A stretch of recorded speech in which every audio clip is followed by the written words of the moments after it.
So today we are going to study about the theories of money.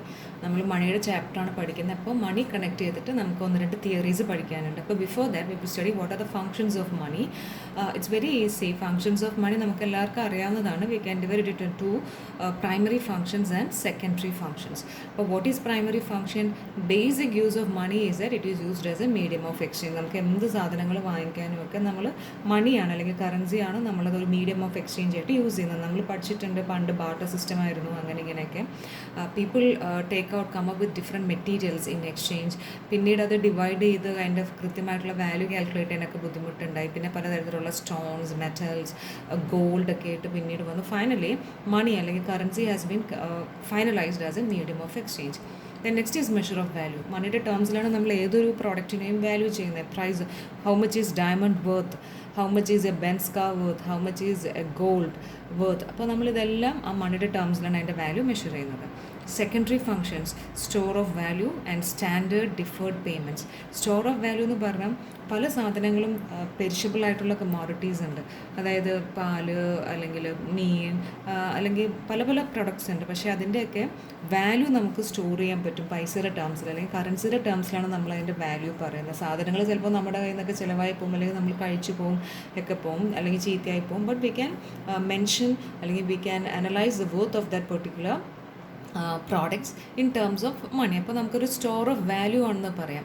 Then next ഈ standard deferred payment. നമുക്ക് borrowing, ഭാവിയിലേക്കുള്ള എന്ത് payments, അതേപോലെ തന്നെ ഒരാൾക്ക് കടം കൊടുക്കാം, അത് കുറേ വർഷങ്ങൾ കഴിഞ്ഞിട്ട് തിരിച്ചു വാങ്ങിക്കാം. അങ്ങനെ എങ്ങനെയും വേണമെങ്കിലും നമുക്കതിനെ, അതായത് മാറ്റി വെക്കുന്ന പേയ്മെൻറ്റ്സ്, ഇന്ന് പേ ചെയ്യുന്നില്ല പക്ഷേ നാളെ പേ ചെയ്യാം, അല്ലെങ്കിൽ ഇന്നലെ പേ ചെയ്യേണ്ടതായിരുന്നു അത് മറ്റന്നാളാണ് പേ ചെയ്യുക, അങ്ങനെയുള്ള എല്ലാം we can measure in terms of money. അപ്പോൾ ദിസ് ഈസ് വെരി ഈസി. ഇതങ്ങനെ ചോദിക്കാറൊന്നുമില്ല. Let us come back to the theories of money. Quantity theory of മണിയാണ്. അപ്പോൾ quantity, there are two types of theories of money. Quantity theory of മണിയിൽ തന്നെ രണ്ട് type of എക്സ്പ്ലനേഷനാണ് നമ്മൾ കാണുന്നത്. അപ്പോൾ മോണിറ്റാരിസ്റ്റ് എന്ന് പറയും. മണി തിയറീസ് അല്ലെങ്കിൽ മണി സപ്ലൈനെ കുറിച്ച് പഠിച്ച എക്കണോമിസ്റ്റിനെ നമ്മൾ പറയുന്ന പേരാണ് മോണിറ്റാരിസ്റ്റ്. മോണിറ്റാരിസ്റ്റ് പറയുന്നത് എങ്ങനെയാണ് ക്വാണ്ടിറ്റി ഓഫ് മണിയും ഒരു എക്കണോമിയിലെ ക്വാണ്ടിറ്റി ഓഫ് മണിയും പ്രൈസും തമ്മിൽ എപ്പോഴും കണക്റ്റഡ് ആണ്. അതിനെക്കുറിച്ചാണ് ഈ ക്വാണ്ടിറ്റേറ്റീവ് തിയറി ഓഫ് മണി പറയുന്നത്. മണിയുടെ ക്വാണ്ടിറ്റി, അതായത് നമ്മൾ കഴിഞ്ഞ ക്ലാസ്സിൽ പറഞ്ഞ പോലെ money supply. What is a money supply in an economy? Money സപ്ലൈനെ അനുസരിച്ചാണ് നമ്മുടെ നാട്ടിലെ പ്രൈസ് ലെവലും പോകുന്നത്.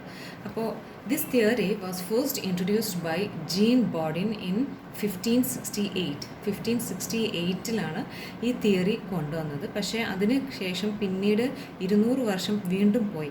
എ ലോട്ട് ഓഫ് പീപ്പിൾ, അല്ലെങ്കിൽ ജീൻ ബോഡിൻ്റെ സ്റ്റുഡൻസും അവൻ്റെ ഫോളോവേഴ്സും ഒക്കെ ഇതിനെക്കുറിച്ച് പഠിച്ചു കഴിഞ്ഞിട്ട് they have come up with variations of this theory. അപ്പോൾ John Locke, David Hume, Richard Cantillon, David Ricardo, Irving Fisher, these are some of the famous economics who study about this quantity theory of money. Okay. അപ്പോൾ basically ഇപ്പോഴത്തെ quantity, അപ്പോൾ കുറേ economics നമ്മുടെ famous ആയിട്ടുള്ള പല യൂണിവേഴ്സിറ്റിയിലും ഈ മണീനെ കുറിച്ചുള്ള സ്റ്റഡീസ് നടന്നിട്ടുണ്ട്, ക്വാണ്ടിറ്റി തിയറി. അപ്പോൾ പലരും പല versions of quantitative theories of മണിയാണ് കൊണ്ടുവന്നിരിക്കുന്നത്. അപ്പോൾ ക്വാണ്ടിറ്റേറ്റീവ് തിയറി ഓഫ് മണി ശരിക്കും പറയുന്നത് ബേസിക്കായിട്ട് പറയുന്നത് ഇതാണ്. ഇതൊരു ബോക്സിലാക്കിയിടുക. Quantity of money determines price level or value of money. അത് ഇൻഫ്ലേഷൻ്റെ ക്ലാസ്സിൽ നമ്മൾ പറഞ്ഞിരുന്നു. നമ്മുടെ കയ്യിലൊക്കെ പൈസ കൂടുതലാണെങ്കിൽ നമുക്ക് ഡിമാൻഡ് കൂടുമ്പോൾ പ്രൈസ് ലെവൽ കൂടും എന്ന് നമ്മൾ പറഞ്ഞു. അപ്പോൾ അതേപോലെ തന്നെ അത് തന്നെയാണ് ഈ ക്വാണ്ടിറ്റേറ്റീവ് തിയറി പറയുന്നത്. Quantity of money determines the price level or value of money. അതായത് ക്വാണ്ടിറ്റി, ഒരു എക്കണോമിയിൽ സർക്കുലേറ്റ് ചെയ്യുന്ന ക്വാണ്ടിറ്റി ഓഫ് മണി കൂടുന്നതനുസരിച്ച് പ്രൈസ് ലെവലും കൂടും. If the money supply is more, price level will be more. If the price level is more, what happens to the value of money? Value of money decreases. ഇൻഫ്ലേഷനിൽ നമ്മൾ അതല്ലേ പഠിച്ച, വില കൂടും, അതിനനുസരിച്ച് പൈസയുടെ വാല്യൂ കുറഞ്ഞു വരും. അതാണ് ക്വാണ്ടിറ്റേറ്റീവ് തിയറി ബേസിക് ആയിട്ട് പറയുന്നത്. Quantity of money determines the price level or value of money. അപ്പോൾ ഇത് രണ്ടും ഡയറക്റ്റ്ലി പ്രൊപ്പോർഷണലാണ്. ക്വാണ്ടിറ്റി ഓഫ് മണി ഇൻക്രീസ് ചെയ്യുമ്പോൾ പ്രൈസ് ലെവലും ഇൻക്രീസ് ചെയ്യും. അതേപോലെ പക്ഷേ ഇത് രണ്ടും ഇൻവേഴ്സ്ലി പ്രൊപ്പോർഷനാണ്. പ്രൈസ് ലെവൽ കൂടുമ്പോൾ വാല്യൂ ഓഫ് മണി കുറയും. അപ്പോൾ പിന്നെ ഇതിനെ പലരും പല വേർഷൻസ് കൊണ്ടുവന്നിട്ടുണ്ട്. അപ്പോൾ നമ്മളിവിടെ പഠിക്കുന്ന രണ്ട് പേരുടെ വേർഷൻസാണ്. Fisher's equation. ഫിഷറിൻ്റെ ഇക്വേഷൻ ഉണ്ട്, ഇർവിങ് ഫിഷറിൻ്റെ ഇക്വേഷൻ ഉണ്ട്, അതേപോലെ കേംബ്രിഡ്ജ് ഇക്വേഷൻ ഉണ്ട്. അങ്ങനെ 2 versions of quantitative theory of മണിയാണ് നിങ്ങൾക്ക് പഠിക്കാനുള്ളത്. അപ്പോൾ നമുക്ക് ഇതിനകത്ത് first of all Fisher's equation പറയാം. ഫിഷേഴ്സ് ഇക്വേഷൻ ഈ സെയിം കാര്യം തന്നെ, നേരത്തെ പറഞ്ഞ കാര്യം തന്നെയാണ്. when quantity of money in circulation increases, price level increases so that the value of money decreases. ഇതാണ് ശരിക്കും നമ്മുടെ എക്കണോമിയിൽ സംഭവിച്ചുകൊണ്ടിരിക്കുന്നത്. വില കൂടുന്തോറും value of money will be decreased. Basic ആയിട്ടുള്ള കാര്യമാണ് ഈ പറയുന്നത്. Quantity of money in circulation increases, price level increases, value of money decreases. ഇനി പുള്ളി അതിന് വേണ്ടി ഒരു ഇക്വേഷൻ ഉണ്ടാക്കിയിട്ടുണ്ട്. MV = PT. So what is P? What is all these things? അപ്പോൾ M എന്താണ്? M is the total quantity of legal tender money. അതായത് നമ്മുടെ എക്കണോമിയിൽ സർക്കുലേറ്റ് ചെയ്യുന്ന money supply, the total money supply ആണ് M എന്ന് പറയുന്നത്. P is the price level. അപ്പോൾ എമ്മും പിയും പറഞ്ഞു. പിന്നെ അടുത്തത് V എന്ന് പറയുന്നത് വെലോസിറ്റി ഓഫ് സർക്കുലേഷൻ. നമ്മൾ സർക്കുലർ ഫ്ലോ ഓഫ് ഇൻകം പഠിച്ചു, മണി സർക്കുലേറ്റ് ചെയ്യുന്നതായിട്ട് പഠിച്ചു.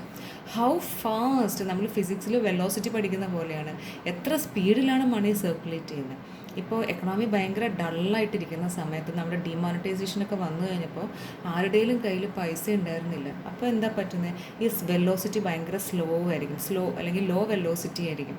അതായത് മണി ഭയങ്കര, ആരുടെയും കയ്യിൽ പൈസ ഇല്ല, ഒരാളുടെ കയ്യിലേക്ക് പൈസ കിട്ടിയാലല്ലേ അയാൾക്ക് കൊടുക്കാനുള്ള ആൾക്കാരുടെ കയ്യിലേക്ക് അയാൾക്ക് കൊടുക്കാൻ പറ്റുള്ളൂ. അപ്പോൾ അയാൾക്ക് കിട്ടാത്തിടത്തോളം മറ്റുള്ളവരുടെ കാര്യങ്ങൾ അതിനനുസരിച്ച് മുടങ്ങും. So the velocity of circulation is also will be very low. അപ്പം വെലോസിറ്റി ഓഫ് സർക്കുലേഷനാണ് V പറയുന്നത്. T is the total amount of goods and services exchanged for money. നമ്മുടെ കയ്യിൽ എക്കണോമിയിൽ ടോട്ടലി എന്തോരം മണിയാണോ കിടന്ന് സർക്കുലേറ്റ് ചെയ്യുന്നത്, ആ മണി വെച്ചിട്ട് നമ്മൾ നടക്കുന്ന ട്രാൻസാക്ഷൻസ് ആണ് ഇവിടെ T വെച്ച് ഉദ്ദേശിക്കുന്നത്. Total amount. ഇപ്പോൾ എൻ്റെ കയ്യിൽ പൈസ വെച്ചിട്ട് ഞാൻ എനിക്ക് ആവശ്യമുള്ള ഗുഡ്സും സർവീസസും വാങ്ങിക്കും, അതേപോലെ നിങ്ങളും വാങ്ങിക്കും. അങ്ങനെ ടോട്ടൽ എക്കണോമിയിൽ എത്ര ആൾക്കാരുണ്ടോ എല്ലാവരും അവരുടെ കയ്യിലുള്ള പൈസ വെച്ച് വാങ്ങിക്കുകയാണ്. അതാണ് total amount of goods and services exchange for money എന്ന് പറയുന്നത്. റൈറ്റ്? അപ്പോൾ ഇതിനകത്ത് ഒന്നുകൂടി പറയാനാണെങ്കിൽ MV = PT. M എന്ന് പറയുന്നത് ടോട്ടൽ മണി സപ്ലൈ, V എന്ന് പറയുന്നത് എൻ്റെ സർക്കുലേഷൻ MV. അപ്പോൾ this denotes supply of money. അതായത് ഈ പാർട്ട് നമുക്ക് കാണിക്കുന്നത് സപ്ലൈ ഓഫ് മണിയാണ്. എത്രത്തോളം മണി സപ്ലൈ ഉണ്ട്, അതിൻ്റെ വെലോസിറ്റി എത്രയാണ്. ഇനി റൈറ്റ് ഹാൻഡ് സൈഡ് കാണിക്കുന്നത് price level and the total amount of goods and services exchange for this price. അതായത് ഡിമാൻഡ് സൈഡിൽ ഇത് കാണിക്കുന്നത് price level plus total. Price level അനുസരിച്ച് നമ്മുടെ ഡിമാൻഡ് ഫോർ മണി മാറിക്കൊണ്ടിരിക്കും. അപ്പം ഉള്ള പ്രൈസ് ലെവലിൽ എത്ര ഗുഡ്സ് ആൻഡ് സർവീസസ് ആണ് നമ്മൾ വാങ്ങിക്കുന്നത് എന്നുള്ളതാണ്. So this represents demand for money. അപ്പോൾ left hand side is supply and right hand side is demand. Okay, അപ്പോൾ അതാണ് ഞാനിവിടെ താഴെ എഴുതിയിട്ടുണ്ട്. നിങ്ങൾക്കും ഇതേപോലെ തന്നെ നോട്ടിൽ എഴുതാം. PT represents demand for money, MV represents supply of money.